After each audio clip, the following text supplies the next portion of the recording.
João, capítulo 9, leremos o capítulo inteiro, é um pouco longo, mas é a mesma história.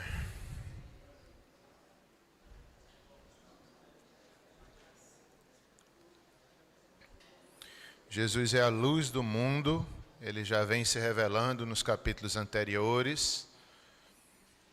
Ele vai fazer um milagre.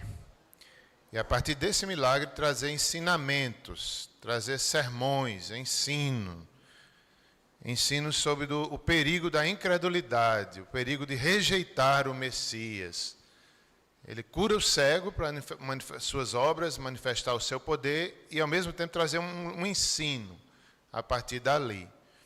No capítulo 10, a partir desse milagre do cego, que inclusive Jesus cura de uma forma diferente de outros cegos. Há outros cegos na Bíblia que são curados. Esse Jesus usa saliva, o lodo, cospe e faz ali o lodo, passa nos olhos e manda ele se lavar no tanque. É diferente dos outros, mostrando que Jesus faz de várias formas. Não é a forma, mas é a glória, o poder dele, aquilo que ele está fazendo. Outras vezes Jesus só tocou, o cego foi curado. Outra vez passou só a saliva, não precisou ir à porta. Então isso é a soberania de Deus. No capítulo 10, ele vai falar sobre os falsos pastores, mostrando que Jesus é o bom pastor. Ele é a luz do mundo. Então, a partir disso, a partir desse milagre, ele vai ensinando esses dois sermões. O perigo da incredulidade, de rejeitar a luz. Quem rejeita a luz está em trevas. Esse sermão. Outro destaque desse texto é que esse cego se converte. É o principal. Ele não só fica curado da sua enfermidade, mas ele recebe a salvação, que é a maior bênção de todas. Façamos uma leitura pensando nessas coisas, a cura de um cego de nascença. Era um cego de nascença, né? É diferente de um cego por acidente ou por alguma enfermidade. Quando se é cego por uma enfermidade ou por algum acidente, a pessoa pode ficar bom, talvez mais facilmente, quando acontece uma cura, né? Quando cessa ali o problema momentâneo. Mas esse não, nunca tinha visto a natureza que Deus criou, nunca tinha visto o rosto de Jesus, é cego de nascença.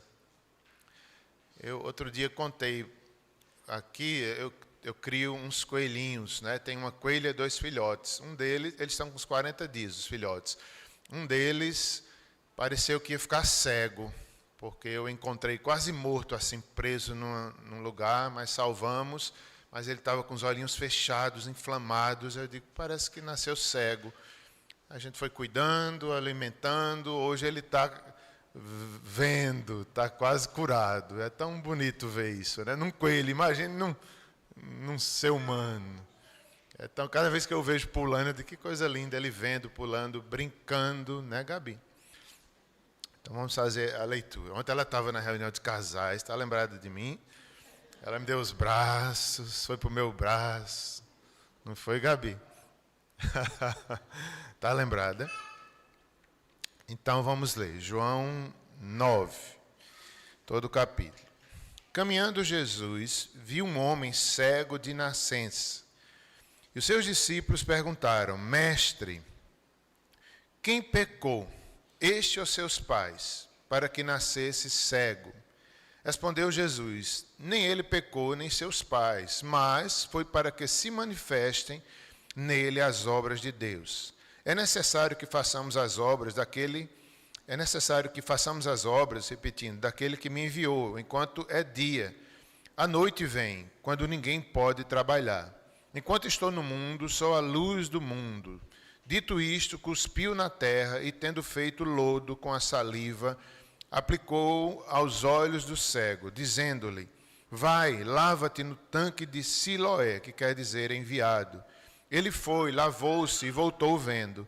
Então os vizinhos e os que dantes o conheciam de vista, como mendigo, perguntavam: não é este o que estava sentado pedindo esmolas? Uns diziam: é ele. Outros: não, mas se parece com ele. Ele mesmo, porém, dizia: sou eu. Perguntaram-lhe, pois, como te foram abertos os olhos? Respondeu ele: o homem chamado Jesus fez lodo, untou-me os olhos e disse-me: vai ao tanque de Siloé e lava-te. Então fui, lavei-me e estou vendo. Disseram-lhe, pois, onde está ele? Respondeu: não sei.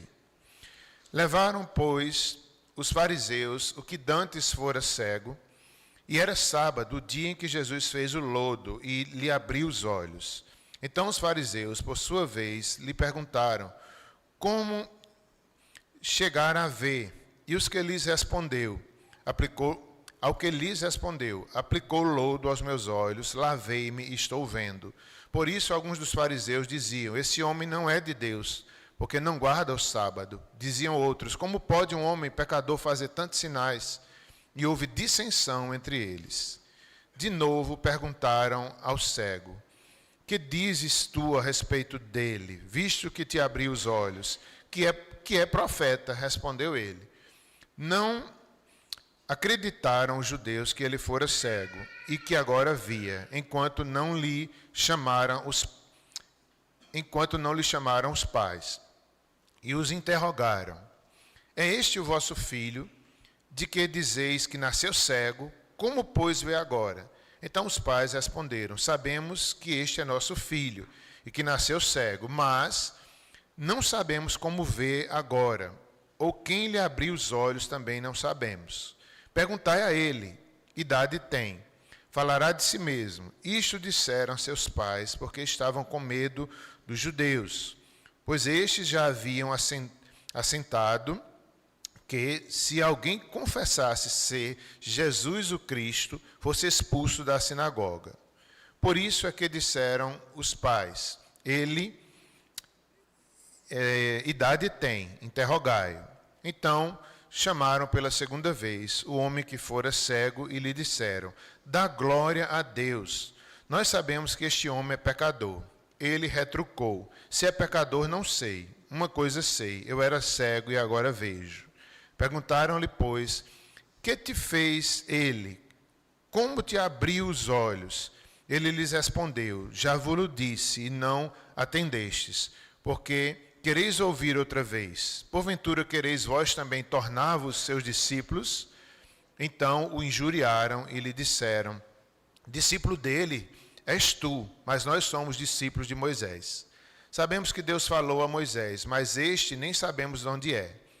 Respondeu-lhes o homem: nisto é de estranhar, que vós não saibais de onde ele é, e contudo me abriu os olhos. Sabemos que Deus não atende a pecadores, mas, pelo contrário, se alguém teme a Deus e pratica a sua vontade, a este atende.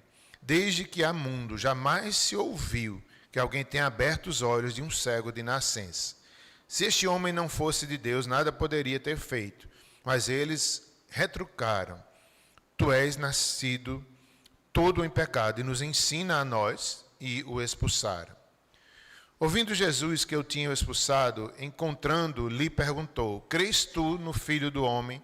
Ele respondeu e disse: quem é, Senhor, para que eu nele creia? E Jesus lhe disse: já o tendes visto, e é o que fala contigo. Então afirmou ele: creio, Senhor, e o adorou.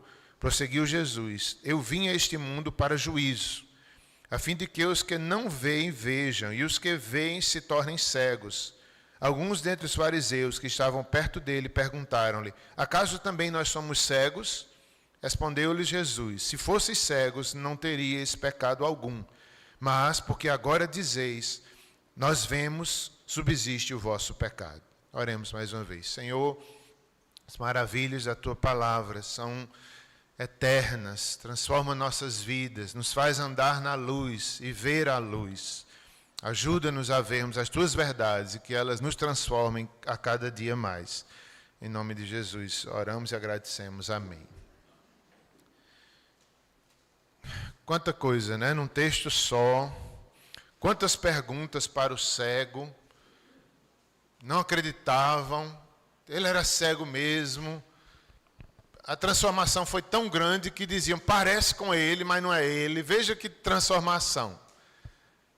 Isso parece com o milagre que Deus faz na nossa vida, na vida de qualquer pecador que se arrepende. É uma transformação tão grande que alguém que nos conheceu no passado pode até ficar em dúvida. É ele mesmo? Não acredito que é Cassandra, não. Está tão diferente. Porque é a obra do Espírito, é a graça, é o poder de Deus que faz a gente ser uma nova criatura. Então, várias vezes perguntavam ao cego, como foi? Aí ele repetia. Talvez os discípulos, depois os fariseus, e Deus foi ali se manifestando. A gente vê nesse capítulo essa acrescente da revelação que o cego vai entendendo. Cada vez mais ele vai entendendo. Até no final ele diz, eu creio que és o Filho de Deus. Mostra esse progresso da fé, de fé em fé. Ele no início ele não viu nem Jesus, certamente ouviu, né, ali as instruções de Jesus, mas depois ele vai vendo, ele vai crendo, ele se torna corajoso, ele já não tem medo ali daqueles fariseus, ele diz, ele não sei quem é, mas foi ele que fez, ele praticamente está defendendo Jesus. Depois insistem, ele diz, vocês querem saber mais dele, como quem diz, vocês também querem conhecê-lo? Vendo a hora ser preso e depois é expulso. Mas ele tem coragem, porque ele é algo que quando a gente se converte, Deus nos dá essa ousadia, porque a gente viu a glória de Deus, nós vimos Cristo e não tem quem tire de nós. Pode os outros não terem visto, nem terem Cristo, mas a gente sabe, quem andou com Jesus não tem como negar, não. O mundo inteiro nega, mas a gente não nega nunca mais, se Deus quiser. Eu acredito que um cristão, eu ia dizer uma coisa aqui, mas não é verdade. Eu ia dizer que acredito que um cristão verdadeiro nunca nega Jesus, mas não é verdade. Porque na história da igreja tem cristãos verdadeiros que negaram e depois se arrependeram. É a fragilidade, né? A pecaminosidade humana às vezes faz a gente negar. Não deveríamos negar. Nunca, né? Mesmo diante de perseguição, diante de críticas, diante da morte, né? Até da morte, às vezes nós seremos perseguidos a tal ponto. Esse aqui já começou se convertendo e passando por conflitos, passando por dificuldades. Outra questão de destaque nesse texto é que é mais um dos conflitos de Jesus. Com os fariseus, aqui mais uma vez, mostrando que, de certa forma, os fariseus estavam certos. Porque eles eram os guardiões da fé, da lei. Levaram até ele, eles tinham que pensar, quem é esse Jesus, o que ele fez, será que fez, eles não estavam errados em examinar, era a função deles. Ao mesmo tempo, eles foram além, eles não perceberam as profecias. Até o próprio cego, uma das respostas que ele dá, quem é ele para tu? Ele diz, é profeta. A profecia falava que levantaria um profeta, né, maior do que Moisés. Esse cego tinha algum conhecimento. Ele cria, certamente que os profetas, né, Elias, Eliseu e outros profetas, fizeram milagres no poder de Deus. Então era como se ele dissesse, esse aí, nem que seja um profeta, ele reconhecia que era um homem de Deus. E os fariseus foram se endurecendo, não acreditavam nem que tinha sido curado, chamaram os pais, é a incredulidade. Enquanto a fé cresce no cego, a incredulidade cresce nos fariseus.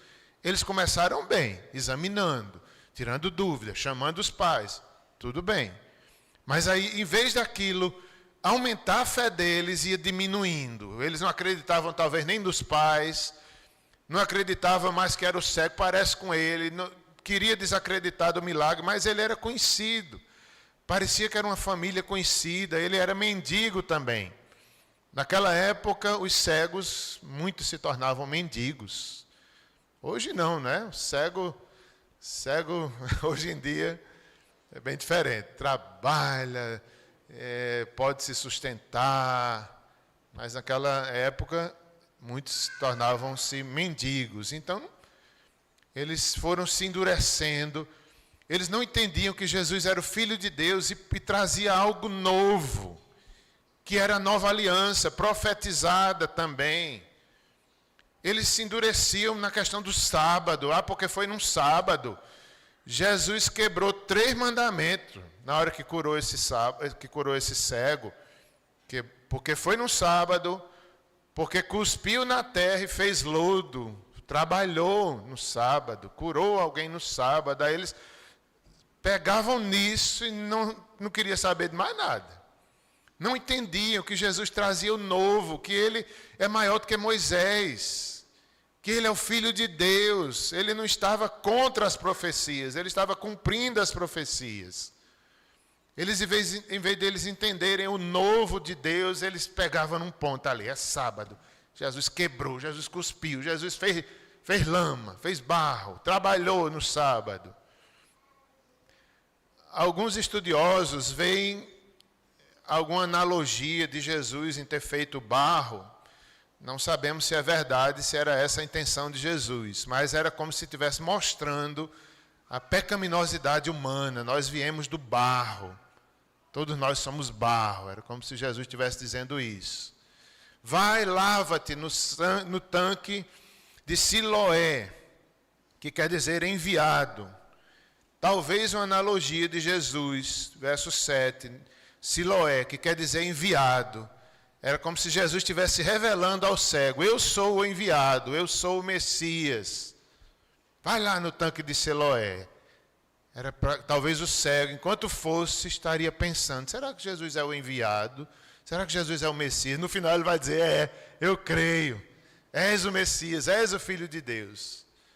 Vai lá no tanque, Siloé, enviado. Nunca tinha-se na história a cura de um cego como esse. Não fala na Bíblia outro milagre de um cego de nascença ter sido curado. Então foi algo grandioso para os judeus. Mesmo assim, os fariseus se endureciam. No finalzinho, Jesus vai dizer algo muito forte. Verso 39, que nós lemos. Prosseguiu Jesus: eu vim a este mundo para juízo.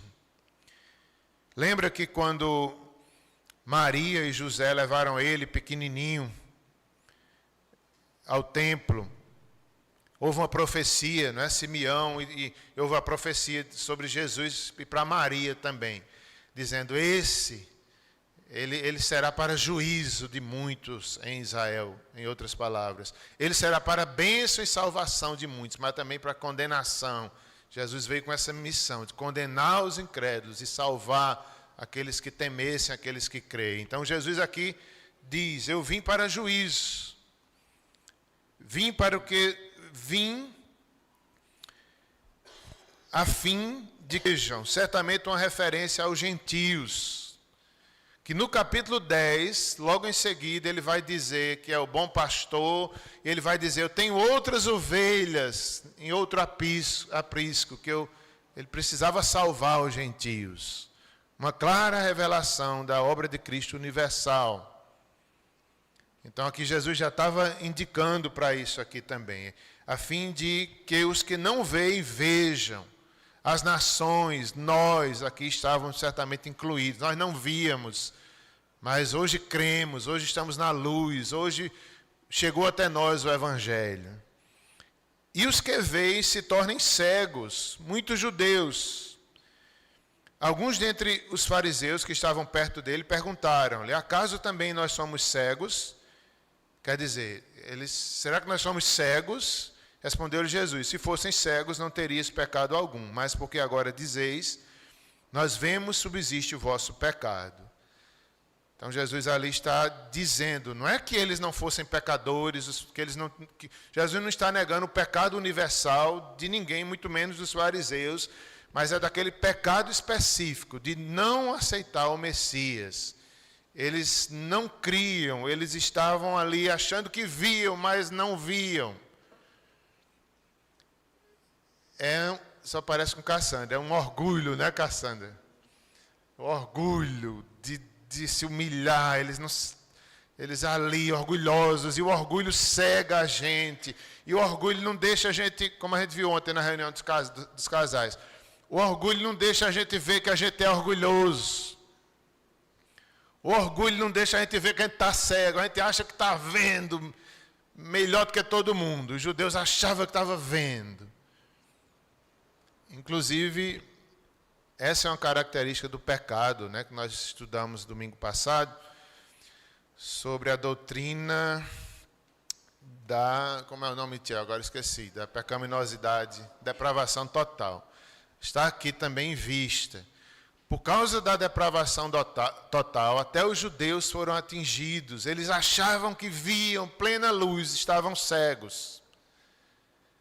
E isso é interessante. O efeito do pecado em nossas mentes, ela faz isso. Ela faz a gente achar que nós sabemos tudo, quando nós não sabemos de nada. Ela faz a gente achar que a gente sabe julgar bem todas as coisas e a gente não sabe. Ela faz a gente achar que a gente tem razão, eu sei, eu sou melhor do que os outros. Os judeus estavam nesse pecado. Desde que estavam cegos. Isso é o efeito do pecado na nossa vida. E eles também foram atingidos, como é dito em Romanos. Os judeus pecaram, mesmo tendo a lei. Os gentios pecaram sem conhecer a lei, os profetas, o culto, mas o pecado é universal e cega. É impressionante como a gente interpreta às vezes as coisas erradas. Eu vou dizer de forma breve, só como ilustração. Essa semana eu me enganei numa interpretação de um fato terrivelmente. Eu pensei uma coisa, era outra. Eu fui para um treino e eu cheguei muito cedo, cansado, mas fui. Quando cheguei lá, eu estava mais ou menos 1 hora adiantado. Nunca tinha acontecido isso. Olha, mas eu olhava e dizia, esse treino não termina não. Que é isso? Eu vou me embora para casa, eu não vou aguentar não. Interpretei tudo errado. Fiquei julgando as pessoas. Eu disse, meu Deus, como é que marca 1 hora? Olha, eu estava já depois que eu vi que não era a hora, que eu que tinha antecipado, que eu que estava cansado. Aí eu só faltei pedir perdão. Mas eu digo, ainda bem que eu não fiz uma besteira, porque eu tive vontade de ir embora, eu tive vontade de criticar, eu tive vontade de falar, mas eu digo, ainda bem que eu me controlei, porque a vergonha ia ser grande, eu ia ter que pedir perdão a todo mundo.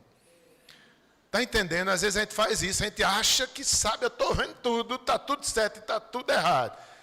O orgulho deixa a gente cego. Misericórdia. Misericórdia. Então a gente tem que ter cuidado. O pecado faz isso com a gente, a gente fica igual aos fariseus. Outra questão nesse texto, logo no início, é porque, voltando ao verso 1, caminhando Jesus viu um homem cego de nascença. Que maravilha, né? Deus viu. Deus nos vê. Ele conhece nossa história, nossa vida, nossa cegueira, nosso pecado, nossas virtudes, nossa bênção, nosso endereço. Ele conhece.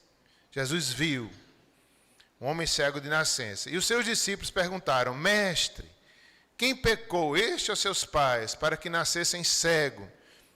Respondeu Jesus, nem ele pecou, nem seus pais, mas foi para que se manifestassem nele as obras de Deus. É necessário, verso 4, que façamos as obras daquele que me enviou, enquanto é dia, a noite vem, enquanto ninguém pode trabalhar. Há uma lição aqui muito importante, nesses versos primeiros, também, que é essa questão que os discípulos, talvez bem intencionados, mas em vez de ter misericórdia do cego, né, em vez de talvez ajudá-lo, ou talvez pedir, Jesus, tem misericórdia, cura esse homem, eles estavam mais interessados, é o que parece, em discutir, foi ele que pecou, ou foram os pais dele, igual a nós, às vezes a gente fica querendo saber, né? Em vez de olhar o foco, em vez de olhar a glória de Deus, em vez de fazer a coisa certa, a gente fica, pergunta isso, pergunta aquilo, pergunta, que são importantes, mas mostra estar fora um pouco do foco principal. Às vezes o pecado faz isso com a gente também. Mas Jesus respondeu, de forma perfeita. Nem ele pecou, nem seus pais. Mas aconteceu isso para que nele se manifestem as obras de Deus, ou a glória de Deus. Jesus não estava negando que eles eram pecadores, que eles tinham pecado, os pais. Não é isso, é porque Jesus estava sendo confrontado. Jesus estava aqui num conflito. Mais uma vez. Então Jesus estava ali. Eles diziam só duas opções para Jesus. Ou a criança pecou no ventre, ou foram os pais. Então Jesus tinha que corrigir. Jesus não está negando as outras verdades, apenas ele está dando foco naqueles argumentando que não era verdade. Nem a criança havia pecado, apesar de ser pecadora, mas ela não nasceu doente, não foi porque ela pecou no ventre materno, nem foi porque seus pais pecaram e veio aquele castigo sobre eles. Isso é tanta coisa que tem aqui dentro. Como às vezes a gente erra pensando nisso. A gente julga os outros. Eita, nasceu assim, castigo. Deus. Quando é com os outros, a gente não tem esse direito, porque Deus é soberano. Deus sabe o que permite, o sofrimento que permite na vida daquele cego e de cada um de nós. Há um propósito bom. A glória de Deus pode ser vista no sofrimento. E a gente não tem o direito de estar julgando a vida dos outros. É por causa disso, é porque pecou, é porque fez isso, é porque é consequência. Jesus também não está negando que muitos dos pecados, na verdade, todas as consequências e enfermidades do mundo, sofrimentos também, são consequências do pecado original. Isso é verdade. Jesus não estava negando isso, mas ele estava ensinando aquilo ali especificamente, diante das perguntas ali dos discípulos. Se a gente for trazer aplicações em cima disso, meus irmãos, como às vezes a gente não entende, quando Deus permite um sofrimento, uma criança nascer enferma. Eu tive um sonho essa semana tão estranho, pesadelo, vou dizer que foi um pesadelo. Eu sonhei que Simone estava grávida. Se bem que eu queria, mas não dá mais. Não dá mais, não. Aí eu sonhei Simone grávida, no sonho, no pesadelo. A gente já tinha uma filha, que não era Sara nem Débora. Aí estava grávida de novo e recebi a notícia que era deficiente. Eu digo, meu Deus, eu tenho um filho deficiente e tal. Era aquele susto, aquela coisa. Eu sei que depois de um tempo não era mais não, estava bom. Eu digo, meu Deus, que sonho é esse, Aí eu pensei em tantas coisas por causa disso. Eu digo, meu Deus, não vou nem dizer aqui. Mas que eu queria. Eu sei que, gente, como a gente não entende, quando nasce uma criança deficiente. Como a gente não entende, se a gente trouxer para nós as nossas falhas, os nossos pecados, coisas que a gente nasceu com ela, que eu não queria ter nascido. Eu acho que na vida de todo mundo é assim, mas comigo mesmo, como foi difícil. Quando eu fui crescendo, eu dizia, mas por que eu nasci assim? Eu não acredito em Deus, porque Deus foi injusto comigo. Por que eu nasci com esse defeito? Porque eu nasci cego. Eu acho que é tão difícil um cego entender que é cego. Eu não sei se vocês pensam como eu. Quando ele vai crescendo, pequenininho, ele não entende que todo mundo vê. Ele nem sabe que não vê. Os pais vão dizendo e ele nunca viu as cores. Do mesmo jeito é a gente. Quando a gente nasce com um problema, é o pecado original. Mas por que Deus permitiu isso? E por que eu sou cego? E por que eu tenho esse problema? E por que minha família é assim? E por que não sei o quê? Para a glória de Deus. Para a glória de Deus. Tudo que Deus permitiu, Deus vai manifestar a glória dele na nossa vida, igual como fez no cego. Como? Ou nos tornando pacientes para enfrentar os sofrimentos e a tribulação, que pode durar a vida inteira.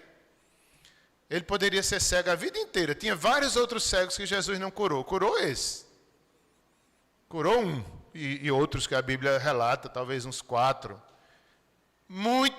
Olha, dizem que nos Estados Unidos, a cada 20 minutos uma pessoa fica cega. Está vendo como tem cego no mundo? E Jesus não curou. Cura, através, se Ele quiser, ainda hoje Ele cura através de operações, cura, isso é graça de Deus também. Deus tem o domínio da ciência também.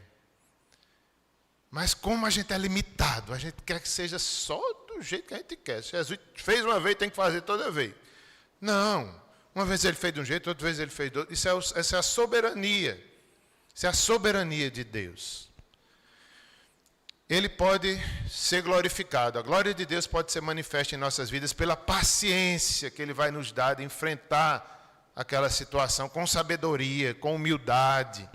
Mesmo que seja cego a vida inteira, Deus vai fazer você um crente fiel, mesmo cego. Eu postei no meu Instagram ontem uma história que eu vi, um testemunho de um casal. Nem conheço, mas eu gostei, eu postei. Ele daqui de Campina Grande, ela de fora. Ele cego, e ela, agora eu lembrei de Luziane, a palavra correta, Luziane, nem vou dizer, viu? Ele cego e ela com algum tipo de deficiência, cadeirante, e muito fraquinha, pois casaram, está lá o testemunho, ele daqui de Campina Grande, ela de fora, foram se casar, ajudaram ele, tem fotos do casamento.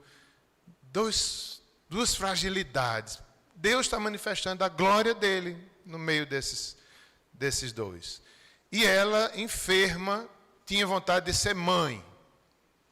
Como é que uma pessoa daquela ia ser mãe? Todo mundo dizia, não pode se engravidar, vai ter isso, vai ter aquilo, está grávida. Parece que 27 semanas já. Eu digo, meu Deus, é soberano, a gente que fica, pode, não pode, 2 deficientes. Aí eu fiquei pensando, e o bebê vai ser cego ou não vai ser? Não sei. A gente que fica, né? Deus está no controle, Deus pode ser glorificado, às vezes, a vida inteira. Como foi no caso de Jó, em alguns momentos, a paciência de Jó. Inclusive, por falar em Jó, os discípulos aqui estavam iguais os amigos de Jó. Só procurando pecado naquele cego. Só procurando pecado no cego. Os discípulos estavam. Deus pode ser glorificado numa cura, como foi no caso aqui. Enfim, tudo que Deus permite na nossa vida, Ele tem um propósito santo, bom, e nós devemos confiar. Até mesmo nas questões difíceis da vida. Tão difícil, né? Uma notícia, um filho doente, um filho cego, deve ser bem difícil. Deve ser bem difícil. É bom a gente ver os filhos, né, crescendo, estudando. Timóteo, essa semana, passou na prova de direção de moto. Obrigado, Silvio. Cadê Silvio? Silvio foi um grande incentivador. Obrigado, Silvio. E eu e Simone dizia, a gente não quer não que você passe não, mas vamos lá. Fui com ele, passou, ele chegou brincando. Com a avó dizendo, eita vó, tuas orações nem foram atendidas, eu passei. Né? Débora fez prova, né, Débora? Licença, Débora, para contar. Débora está fazendo prova, fazendo concurso em várias prefeituras. Esse mês de outubro vai fazer 3 provas. Obrigado, Betânio e Ana Paula, por cooperarem. Cadê? Eu vi a Ana Paula por aí. Obrigado, Ana Paula, que viajou com Débora, né? Débora tirou em 3º lugar, gente. Fez uma excelente prova. 3º lugar. Não vai ser chamada, provavelmente, só tem uma vaga. Mas fez uma excelente prova. Uma nota ótima. Então, é bom ver os filhos desenvolvendo. Sara passou a semana no meio da Amazônia, lá dentro do mato. Eu quase morro do coração de novo. Tem onça, tem não sei o quê. Eu digo, pelo amor de Deus. Entrega a Deus, porque eu fico preocupado, né? Mas eu digo, Senhor, ela não é minha, ela é tua. Ian, olhei ali para Iana, agora Ian, né? Né, Iana? Mas é isso, é a soberania de Deus, nossos filhos, nas dificuldades deles, porque eles são pecadores. É tão importante a gente olhar para os nossos filhos como são cegos espiritualmente, todos eles. A gente pensa que só, às vezes a gente se preocupa mais com um do que com o outro, né? Ai, isso aqui tem tal problema, a gente vê logo, desde pequeno. Não, é tudo pecador, é tudo cego. Se o evangelho não agir, esse é mais inteligente, esse vai se dar bem, esse não vai, coitado desse. O pai é assim, a gente fica comparando, a gente fica... Gente, são todos doentes, são todos cegos. Ai deles e ai de nós, se a graça não alcançá-los. Pode ser o menino mais inteligente, é meu filho. Não. Glória a Deus, Deus vai glorificar, seja na fraqueza, seja numa coisa, num dom. É a glória de Deus, não é sobre nós, não é sobre nossos filhos, não é sobre onde eles vão chegar.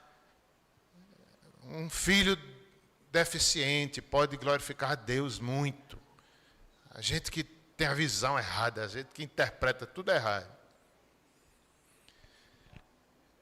Questão, verso 13 em diante, segue até o 34, né? Várias interrogações, a mesma coisa. Traz pai, traz mãe.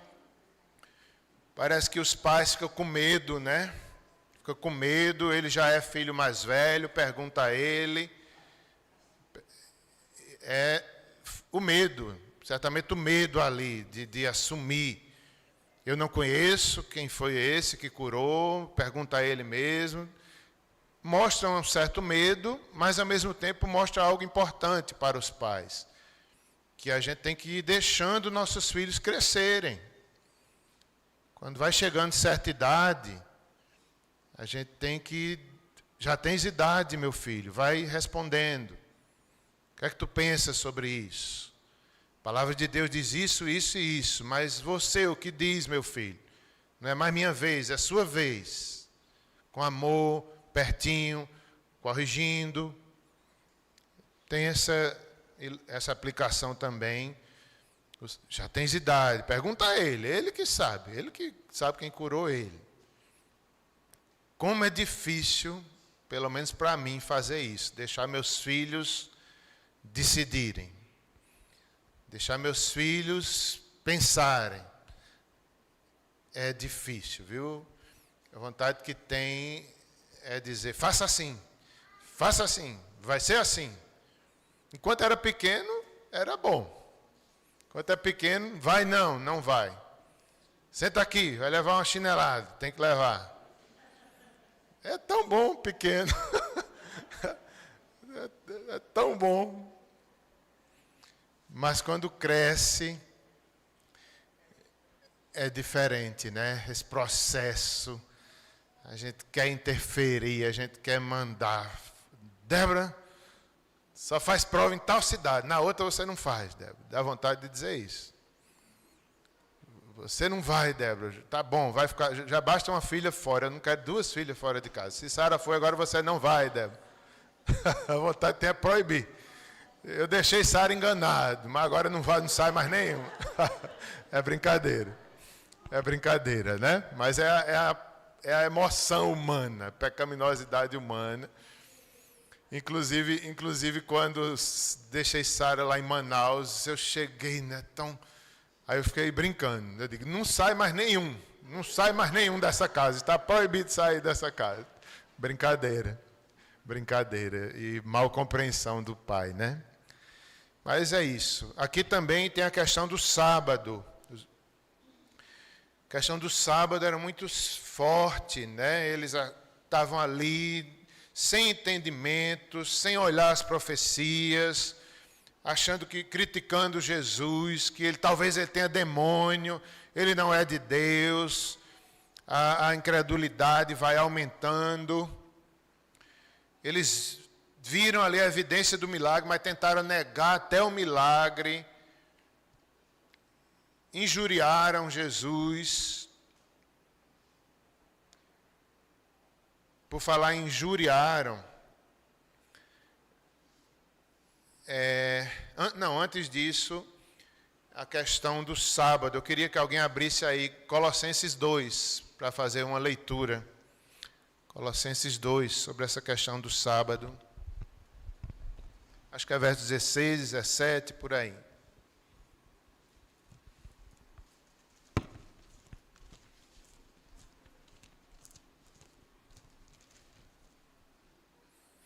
Verso 16, Colossenses 2.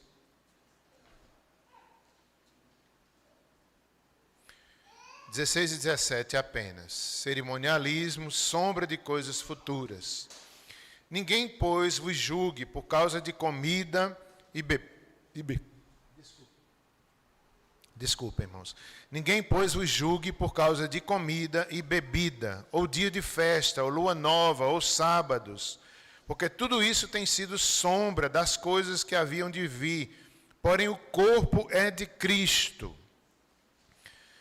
Então, Paulo estava ensinando que todo esse cerimonialismo, toda a lei, todos os sacrifícios, Abraão, toda a tipologia do Antigo Testamento, cada sacrifício oferecido de manhã e de tarde, o dia da expiação, uma vez por ano, o dia de jejum, a serpente no deserto, tudo isso era importante, mas era sombra a algo maior, a plenitude. Ninguém vos julgue por dias de semana, por festas judaicas, por calendário judaico, por dias da semana, por lua nova, por sábados. Tudo isso é sombra. A sombra. Tudo isso foi importante. Jesus não negou, os apóstolos não negaram nada disso, mas havia algo maior. Hoje nós não negamos o Antigo Testamento, não negamos a importância de tudo isso, mas são sombras. Todo cerimonialismo é sombra da plenitude que é Cristo, da plenitude da salvação. E os fariseus não abriam mão, duros ali, duros, era a incredulidade. E por isso que Jesus disse, eu vim para a justiça, para julgar a incredulidade, que eles pensavam que estavam na luz, mas não estavam. Outra questão aqui, essa questão do conflito. Jesus não fugia de conflitos. Esse foi o tema da palestra ontem com os casais. Resolução de conflitos. Inclusive, várias partes da Bíblia a gente viu, Moisés enfrentou conflitos, profeta Jeremias, muitos conflitos na sua época. Jesus, mais do que todos eles, era conflito em cima de conflito, com tanta gente, mas Jesus não pecou. Ele enfrentava cada conflito com sabedoria, com graça, era a função dele, ele veio com essa missão. E nós temos que aprender também a resolver conflitos sem fugir do conflito. Às vezes essa palavra conflito, ela é bem negativa para a nossa língua portuguesa. Quando fala em conflito, a gente já tem medo, a gente já diz não é de crente, porque tem essa conotação muito negativa. De fato, Deus nos chama à paz, Deus nos chama para sermos pacificadores, reconciliadores, amigos do bem, tudo o que pudermos fazer para guardar o vínculo da paz, a unidade do Espírito nós devemos fazer. Mas a mesma Bíblia nos chama à exortação, nos chama à conversa, ao confronto em amor. Então Jesus aqui é um exemplo disso nesse texto. Jesus confronta, Jesus ensina em amor. E às vezes a gente tem que tratar alguns assuntos que a gente não queria tratar. Seja marido e mulher, seja discípulo e mestre, seja fariseu e Jesus, tem assunto que a gente tem que conversar, porque senão não cura, senão não progride, senão fica preso ali num ciclo que a gente briga e não resolve o conflito. Jesus aqui não, ele faz da forma correta, com sabedoria. Ele não agradava todo mundo. Queriam prendê-lo, mas não era chegada a hora.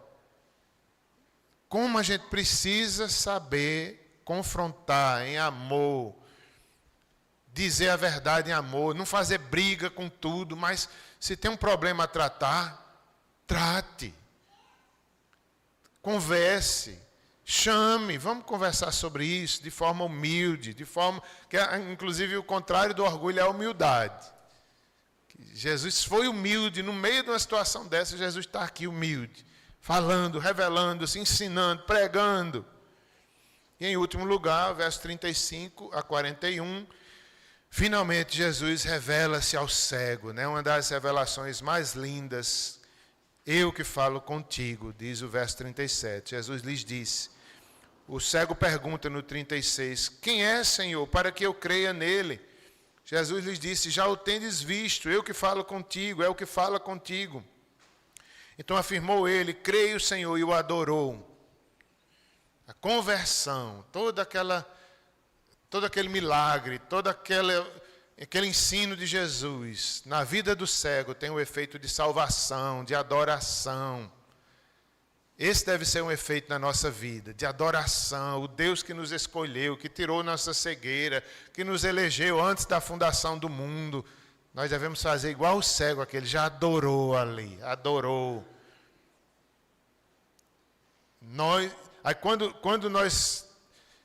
A conversão requer humildade. A conversão requer a gente se desarmar de nós mesmos, do nosso orgulho, da nossa capacidade de discernimento, nossa capacidade de interpretar a vida. Nós abrimos mão de tudo isso e dizemos, eu quero seguir o que Cristo quer, não o que meu coração interpreta. É uma falência humana, a gente reconhece, eu fali humanamente. Eu quero viver nos padrões de Deus, não nos meus padrões. É importante isso acontecer na nossa vida. Eu desisto de viver como o meu coração pensa. Eu quero viver como a Bíblia diz. Essa é a sabedoria de Deus. É a conversão. Ele se converte, anda na luz, como é bom andar na luz. E talvez ele perdeu tantos benefícios aqui. Ele foi expulso da sinagoga.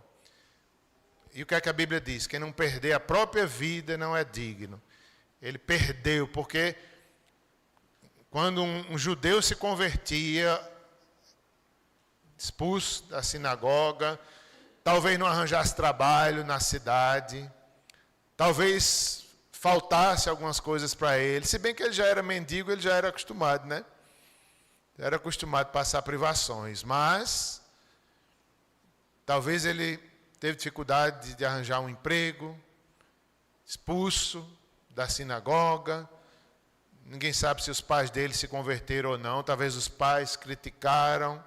Então, isso é uma conversão, é algo muito forte, é entre nós e Deus, é morrer para o mundo e viver para Deus. Finalizando, essa questão da humildade, né? O contrário da humildade é o orgulho. Já notou como como o pecador é orgulhoso? Ontem foi falado sobre isso também na reunião, a gente às vezes se acha demais. Às vezes a gente se acha bom demais, a gente quer reconhecimento dos outros. A gente quer que os outros, não só nos achamos bons, mas queremos que os outros reconheçam que somos tão bons. E se não nos dão o reconhecimento, a gente se chateia, a gente fica com raiva, porque na verdade a gente é orgulhoso demais. Veja como o pecado vai longe. Orgulho. E a gente se acha bom demais, eu quero reconhecimento, eu quero isso, eu preciso ser valorizado, se não me der eu fico com raiva, eu preciso disso, eu preciso daquilo. Então Jesus não era assim. Jesus era todo poderoso e não buscava glória para si mesmo. Como a gente precisa aprender. Também não está negando aqui a capacidade de cada um que Deus deu, não. Se você faz algo bem feito, não esconda não, dê glória a Deus, foi para a glória de Deus. Não é pecado ser bom, não é pecado ser inteligente, não é pecado saber das coisas, não. Saiba, faça bem feito, Agora faça com isso no coração, com o Evangelho no centro, glorificando a Deus. Tudo que nós temos veio de Deus, e dê glória a Deus, e coloque ao serviço de Deus. Não é negar a sua capacidade, você percebe o que você tem. Deus nos fez com esse discernimento, então entenda quem é você, entenda os dons que você tem, entenda aquilo que Deus colocou na sua mão, mas com muita humildade, sabendo que tudo veio de Deus, nada é de nós mesmos. Como a gente precisa ser humilde, aprender com a criança, não se achar melhor uns dos outros, um do que os outros. Como a gente se acha melhor do que os outros? Já notou? Já notou? Às vezes a gente é um pecado também. A gente, sem dizer nada, a gente está ali. Eu me acho melhor, sou mais crente. Eu sou melhor. Às vezes quando há irmãos que pecaram, não é? Como a gente viu nessa manhã, que houve a disciplina, a gente corre o perigo de pecar junto. De falar mal, de se achar melhor. Não, é hora de apoiá-los, é hora de amá-los. Nós somos pecadores iguaizinhos. Então veja como é o perigo. Veja como é o perigo. Quando a gente vai corrigir alguém, quando a gente vai dar um conselho a alguém, a gente já vai logo por cima. A palavra de Deus diz isso. É verdade, mas tenha paciência, fale com humildade, ensine antes de cobrar. Está entendendo? É o sábado, igual os fariseus aqui. É o sábado, que não quero nem ouvir, quem não guardar. Não, gente, tem um entendimento, tem diálogo, tem conversa sobre isso, para a gente chegar em algo melhor. Aí a gente corta. O orgulho faz a gente nem ver que estamos orgulhosos, nem a gente quer ouvir mais ninguém. O sábado é sábado, eu não aceito. Está entendendo? Então, como a gente precisa descer, como a gente precisa ali ver o cego que está do nosso lado e não rejeitar o cego. Eu acho que pecou, por isso que está assim. Eu acho que esse cego pecou. Se não foi o pai e a mãe dele, ele pecou na barriga da mãe dele. Olha o que os discípulos disseram. Meu Deus do céu, como parece com a gente, né?